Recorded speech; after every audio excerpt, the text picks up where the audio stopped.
Okay, welcome to the first ever episode of eFootball Radio. We are coming to you live from the Konami Europe offices down here in Windsor, England. My name is Hal Spark. I'm going to be your host. We're very excited to obviously have this opportunity and to be going live with you guys out in the community. Tuning in, it's 6:30 p.m. here in London, England. So, to any of our listeners, maybe over in North America, over on that West Coast, I guess we still have to say good morning to many of those on the East Coast of North America, and down in South America, we'll be saying good afternoon. To those of our fans in Brazil, congratulations on the quarterfinal result, an incredibly tight game there. And for those in Argentina and maybe the Netherlands, of course, massive good luck. Only half an hour to go before that game will go into the semi-finals next week. Today's topic for eFootball Radio, we're going to be talking about the Coppa eFootball Italia. And I'm joined by the head of football activation acquisition here at Konami Europe. It's Mr. David Monk. David, how are you? Good evening, Hal. Great to be here. Thanks very much. And good evening to all the, good morning, good afternoon to all the listeners. Wonderful, wonderful. Okay, so because this is, of course, the first episode that we've ever done of eFootball Radio, we're going to just explain how the episode will work. We're going to start with some of the kind of FAQs, the frequently asked questions with David. We've then got some invited media from around Europe who are just going to ping some questions our way. And then we're going to move on to actually some of the questions from the community that you guys have gone ahead, posted on Twitter. Make sure that you're out tweeting using the hashtag eFootballRadio, and your question might feature right here live on the show on our Twitter page. So I reckon without further ado, let's kick off. David, I think the first thing we've got to start with, we've got a lot of people in the community listening to us right here. And I think it's obvious. September 2021, version 0.9. How different is the feeling? How different feeling when we talk to our external agencies between what happened with 0.9 and where we are now here in December 2022? So with the launch of eFootball as a new evolutionary football platform, we essentially got first movers into that space in the football simulation category, especially on console, particularly with the business model being free to play and a lot of other elements that came alongside that. So it wasn't just about relaunching a new title and a new brand. There were several other aspects that came with that. So version 0.9 was the evolution, and therefore came with some challenges. And during that period, it was really important that here at Konami we listened to the community. We conducted some consumer research surveys and listened to our users and the community, and actually the development team have worked extremely hard now over the period since version 0.9 to implement the changes, to develop the game further, develop the platform to what we have now here with eFootball 2023, and last month the launch of season 2 of eFootball 2023, and it's a really competitive, strong, free-to-play football simulation game, which we're extremely proud of, and we've come a really, really long way in a very short space of time. And we're feeling extremely positive and buoyed by the success of season 2. Yeah, for sure. And I think what I guess we need to address is, of course, what we've done with eFootball is the game is changing, and the game is now a platform. It's no longer really a game in the same sense of you buy the product, you download the product, or you get it off a disc in a physical box. It's now a purely digital platform that is constantly evolving. So we know that the difference between version 0.9 and version 2.2 is huge, but we also know that there's a lot more to come. And so what we're doing here today, focus on development. It's not we're part of the eFootball team in Europe. The development team is based over in Japan, but one part of what it became was a free-to-play model. So today, how did that affect your job, your role, and the relationships that we had with the partner clubs and the incredible licenses we have around Europe and the world. Well, it's really exciting to firstly represent a company, an organisation, a successful organisation like Konami in the digital entertainment space, but then to be part of what has been the evolution of Pro Evolution Soccer into eFootball. It's been personally a great journey, and particularly in my role, which looks after the football clubs, the partnerships, the licenses here in Europe. We've really managed to not just change the business model, so there's zero barrier to entry now for users across the world to enjoy, which again, revolutionary in the football simulation space, a game on a fifth generation console that is completely free. That's really significant. But it wasn't just about the new business model. There's a lot more that came with that change, with version 0.9. A few, of course, we had a new engine that went alongside that, and as well as that, we had 100% digitalized product. So no physical.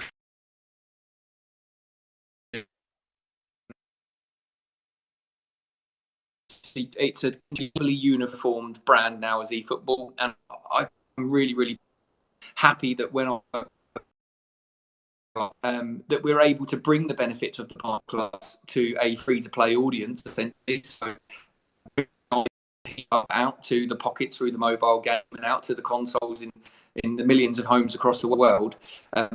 Makes me really proud, and it also means that the clubs are benefiting from the free-to-play model and benefiting from what is now eFootball.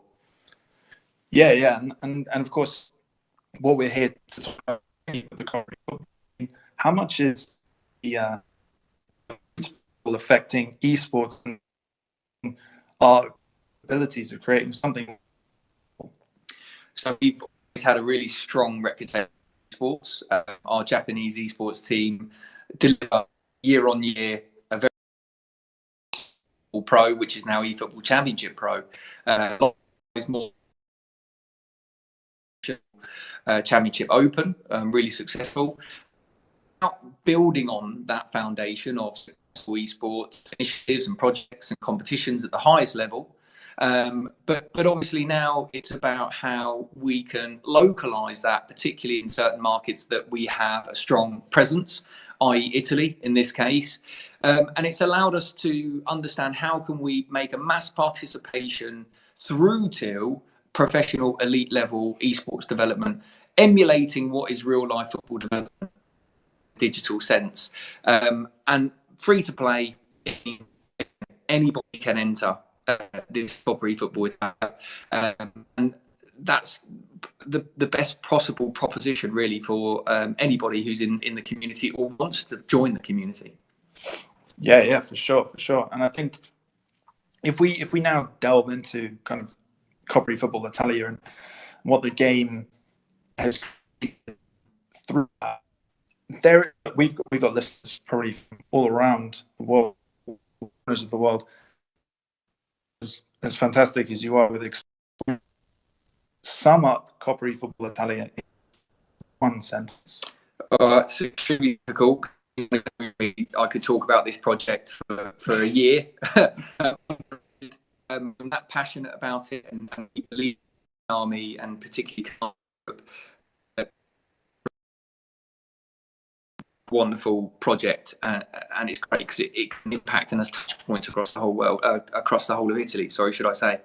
But one sentence to sum up this great project, I would say an opportunity for fans, youth team players, and professional esports players to show who is the best in Italy across our partner clubs, but not just individually, as a team. We want to focus on the team orientation of esports and crown the champions of Coppa eFootball Italia in April 2023. Yeah, for sure. And going back to our international audience, obviously we're doing this in Italy. It's an Italian partner club activation. That's where we obviously have a lot of great partner clubs and great relationships. But the format that you've gone ahead and created here, is it something that you think can be replicated beyond just Italy? Do you think that this has scope to be potentially international? We certainly hope so. The goal here is always to have a strategy, to have a vision, to look always beyond what we're doing right now. And Coppa eFootball Italia is revolutionary in the sense that, firstly, it's a composition of 3 players in a team representing our 7 partner clubs in Italy. But also, this is a mixture of grassroots and elite professional players with the added element, which is a youth team player. So first things first, this idea really sprouted from about 3 years ago, really, when our partnership strategy and licensing strategy was in its infancy. We knew what we wanted to do. We knew the clubs we wanted to target successfully.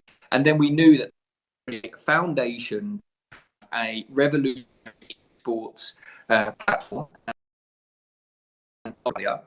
And now it's about looking beyond what's next and how this can be grown in different markets. What's important to highlight is it's not a one-size-fits-all across Europe. We know that Europe is comprised of lots of different countries, so there's different needs and there's obviously different landscapes with licensing and esports as well. So we're not saying we're going to roll this project particularly across every single European territory, but of course we are looking bigger, how we can grow this, how this fits into the global ecosystem, and also with existing fantastic esports already run, where does it sit within that ecosystem? Yeah, for sure. So I think what we need to get from everyone listening home, if you are listening, where do you think we should launch a similar project? You know, where are you based? Tell us where David and his team should be heading to explore next. Let us know in the comments, and make sure that you're also commenting, leaving the hashtag eFootball Radio for any of your questions that you want David to be answering later in the show. So I think what we're going to do here now is we're just going to move on to some of the invited media guests. We've got some journalists and some bloggers from, all around the world. So I think what we're going to do is now to submit some of their questions as well. So we've got Top Games, and if I'm not mistaken, Fabrizio. I just clicked on there. So Fabrizio, you should be able to speak now.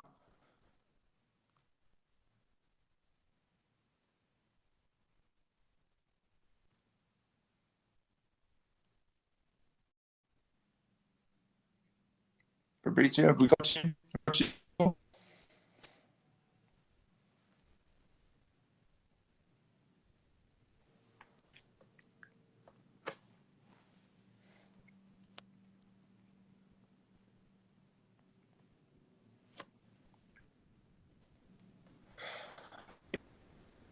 We're going to go on to our next guest. So we've got our good friend Mark Pangalos over at Real Sport 101 coming in. But we've got some issues just going on here. So we're just going to see if we can get Fabrizio from Italia Top Games through at all.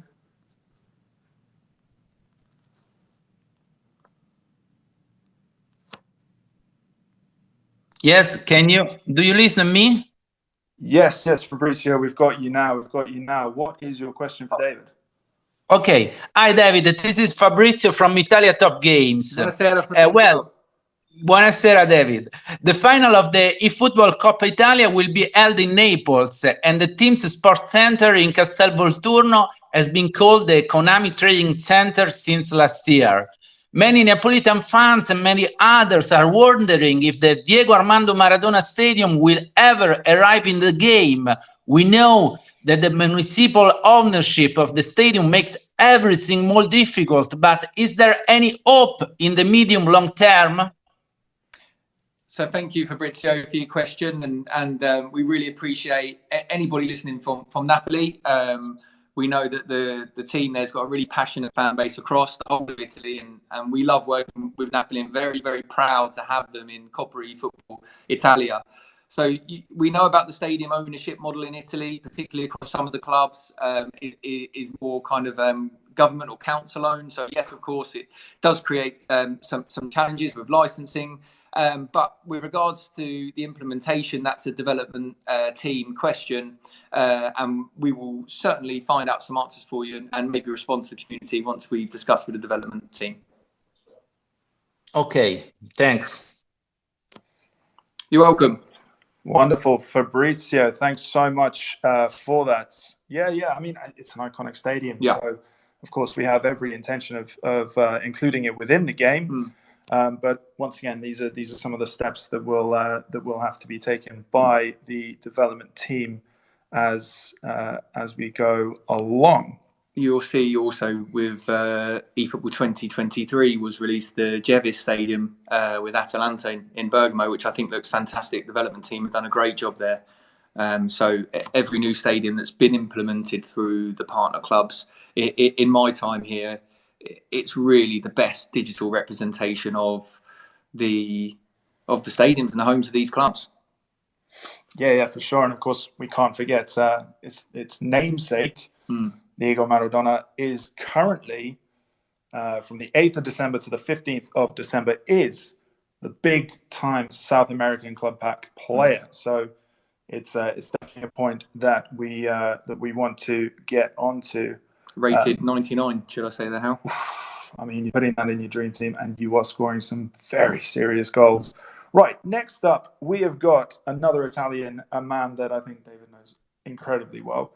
It's Mr. Alonso Greyfox. Alonso, you should be able to be joining us right now. You're on mute at the moment, so I've invited you to speak, so you should be able to connect with us. So, do we have you there, Alonso?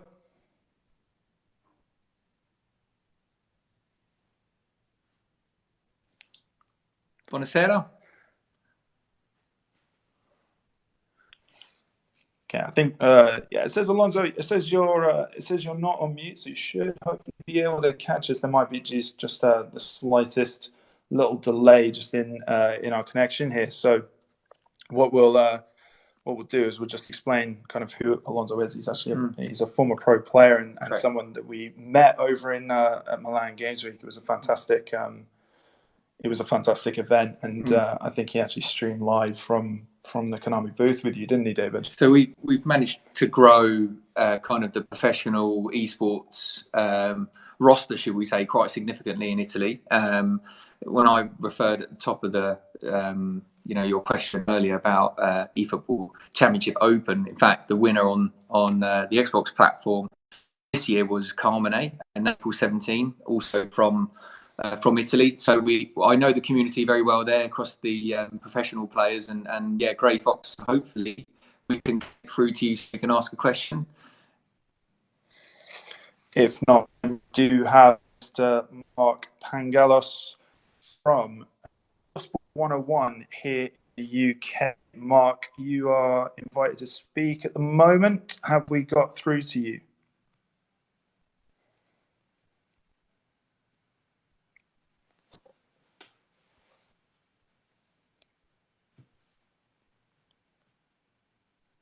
No. Yeah, we'll keep them on hold at the moment. So what I think we'll do is we'll jump in and grab some of the community questions. So, David, one of the ones that we really want to cover here is just kind of probably telling us a bit about your job and your relationship before with Konami Europe and what we do with Japan and HQ, because of course we do have a lot of questions, rightly so, from the community just regarding development and updates and everything. So do you want to just explain kind of your role in our department really and what we do here in Konami Europe? Yeah, no problem at all. So I've been at Konami now for probably about 3.5 years, and there's been a lot of investment in the infrastructure and the development of how we can build and grow our portfolio of partner clubs across Europe. And we've got the mega clubs really in the world, a really strong portfolio. And my role and the team we have here in Europe, we service, we acquire, we activate on the partner clubs rights and the licenses that we hold. Extremely exciting job, and obviously we know our focus at the moment with this particular discussion is about Italy. And to kind of walk through that, we've had a very successful licensing and partnership strategy that was employed about 3 years ago, and we feel very content now with the portfolio we have. And it's about having all the key ingredients to kind of engage with and give something back to that community in Italy, and of course across Europe. But just talking specifically about Italy in this sense, with the Coppa eFootball Italia, we have 7 partner clubs, many of which are exclusive licenses, very passionate, engaged fan base across all of those clubs. And they're also very exciting clubs with their ownership models and the way that they've kind of developed their club in their particular territory across Europe. So with those ingredients, we've been able to create great projects and great activations across that territory. And that's been one of our core focuses here from Konami Europe over the past couple of years. Yeah. And I think that's really... I got... Hear me? Yeah. Who do we have? Yes. Who do we have? Okay. Sorry, I have a problem with the microphone. Hi, thank you to David for the great introduction. It's really nice and kind, as always. Sure. I'm for FRI. I'm working for FRI now, and I have a question now from FRI. FRI want to know which will be the eventual money prize and the price of the competition and the eventual connect for the circuit for the players that will approach today Football Coppa Italia. Thank you so much. Thank you to David for the great introduction. I'm working with Konami and working great to grow up the game, and this game deserves a lot. And I want only to say a thing about even if I can of the Brewer Cup, that it was a great event with the great win of Mike Shosha, and we are really proud of this kind of event, and we hope that the Football Coppa Italia can be great as this event. Thank you so much. Grazie mille, Signor Grey Fox. It's great to hear you again, and I'm sure we'll be seeing you again soon as well. And thank you very much for the comments, of course, about the Bruno Fernandes Cup. That's been it's been really successful as well. So thank you very much, and congratulations to Mike Shosha on that one. So yeah, with regards to the prizes for the Coppa eFootball Italia, so this really comes back to when we planned this project. How can we do something different? As always, we try to differentiate. With the prize pool, of course, the most appealing is cash, we know. and of course, many of our competitions previously and will continue to have cash prize pools. So we know that's a big appeal, and rightly so for professional players. However, in this project, it was about a legacy prize. And the legacy prize is something that continues to give value and benefits for many years beyond this competition. And what we've decided to do with this competition is that the winning club will receive €100,000 of goods and services in the multimedia connectivity area installed in their training facility. So therefore, when young players are arriving at the training facility ahead of training, homework, they can game, they can browse the internet, and it's trying to bring benefits to every age group in the club for many years to come, really. So that's the prize pool generally. But then when you talk about maybe for a fan entering this competition or a gamer entering this competition at home, of course, it's great that he's contributing towards the next generation of his club and helping them to become more connected in what is a ever-evolving world, video games. But the fan who wins Konamichi is the fan qualification competition of the Coppa eFootball Italia. They will be able to receive money can't buy experiences with their club. So that's, of course, signed merchandise of tickets and VIP experiences at the games and the stadium. But with certain clubs as well, we have the opportunity to give them travelling to games alongside the first team players, as well as meeting the players, having question and answers, and all of this fun stuff that really, without this competition, is inaccessible. Yeah, and I think that's one of the really big things for the Coppa eFootball, isn't it, David? In the sense that when you look at the team composition, when we're talking an esports player class competition, a fan, which is something that exists for us. eFootball Championship, very successful, but the youth team player from our partner clubs, that's it's a really significant change in the way that esports competitions and the teams within them have been brought together. And I think that's probably one of the really interesting parts about Coppa eFootball, and one of the reasons that we're looking to make this a great success and like you said, a great legacy. Yeah. Because we're trying to leave behind something really significant, and you guys have just got to wait and see. But in the new year, there's going to be loads of stuff around the Primavera and what we're doing to have a long-term impact with the clubs instead of just a 3-4 month tournament. Just so much football than that. What we're going to do now, we're going to just cross over to some of your guys' questions. So I think the first thing, like we addressed, so obviously David explained his role and everything that he does over here in Europe and with Konami. So we've seen you got at Luca Wide, we've got at L_Rice 10. We've got a whole bunch of you guys asking about development updates and everything. I think the number one thing is that and some of you, myself on Twitter, and kind of the response here. We're always looking to try and provide the information that we can, but there are some parts that are just they're just not part of our job titles and our job roles. So I think as much as we want to give that information, it's just not part of our remit, and the development team will give us the information, and as soon as we can let you guys know, of course we will. And that's the really great thing about for me being in communications, being able to interact with the community. But we do have some great questions that I know we count first.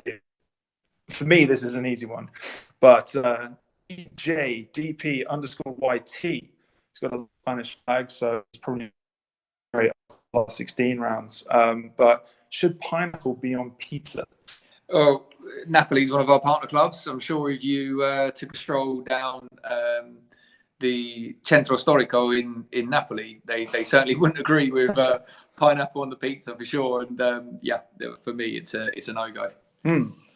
More of a Diavola guy, to be honest with you. Oh yeah. I mean, for me, it's absolutely no way. You shouldn't be putting the pineapples anywhere near any decent pizza. But then I think a really interesting one, actually, and I think it's probably something for us to take forward is Nicholas Video Gamers Land. He says, "Hello, will yellow and red cards be counted in Coppa eFootball Italia? On PES, we had some of the referees' sanction reports. Now they are not reported, and at the end of the match, it'd be useful to have it, especially for those who are organising managerial campaigns and everything." That's probably something we need to. Sure. So we will be releasing a rule set, particularly for Konamichi. So to clarify that point, thank you, Nicholas, for your question. So the Coppa eFootball Italia is an all-encompassing 8-month project. Within that, there are 3 qualification phases. First qualification phase is for the youth team players. So we will begin a roadshow, travelling around each partner club and running a youth team competition amongst all of their Primavera players to see who will be the champion, 1 representative from each club. Then we'll have the most important part for us really is about engaging the community, which is Konamichi. Konamichi is a play, of course, on With Friends in Italian language and Konami. And this is an opportunity for an in-game event, completely free, in which users can enter, play a minimum of a certain amount of games, and then we'll do a ranking system where the top 16 will progress through to a knockout bracket per club. So if you can imagine it, how we'll have 16 AC Monza fans playing against each other, 16 AC Milan, 16 Inter, Atalanta, etc., to eventually crown 1 winning fan from each club that would then join the youth team player. And the last qualification phase is then for the esports players. Some clubs have 3 professional esports players. They will do an in-house tournament, and which one will then be the champion, and then that's 2 players. So specifically for Konami, question, Nicholas, in a very long way, very soon, where we'll guide everybody on the criteria for ranking, should everyone have the same points, and obviously as well the criteria for in-game disciplinary, i.e. yellow and red cards. So yeah, stay tuned for more information on that. That starts in February, just so everybody's aware. Yeah, it's going to be really interesting, and as we in the around Coppa eFootball Italia, we have some really great organic and original content surrounding. But for tuning in. If you do want to see every want to keep up to date, and of course for all of those of you who ask questions about things like development, there is no better place to keep up to date with every little bit of development updates than right here on the eFootball Twitch, Twitter, Instagram, and Facebook. We'll be posting regularly, and when we get development updates, it's going to be a great next couple months for the development process. So make sure that you stay tuned in. This has been David Monk. David, thanks for this. Thanks very much, all the listeners. Yeah, journalists. It was absolutely fantastic to hear from some of the real base journalists around the world, esports and everything. And then, of course, thanks for everyone who has been at home. Make sure you now show massive Argentina-Netherlands quarterfinal. We'll be going off and watching that now. Part of eFootball Radio, number one. We are going to be signing off for the night. So thank you, everyone. And we'll see you all soon. Buonanotte.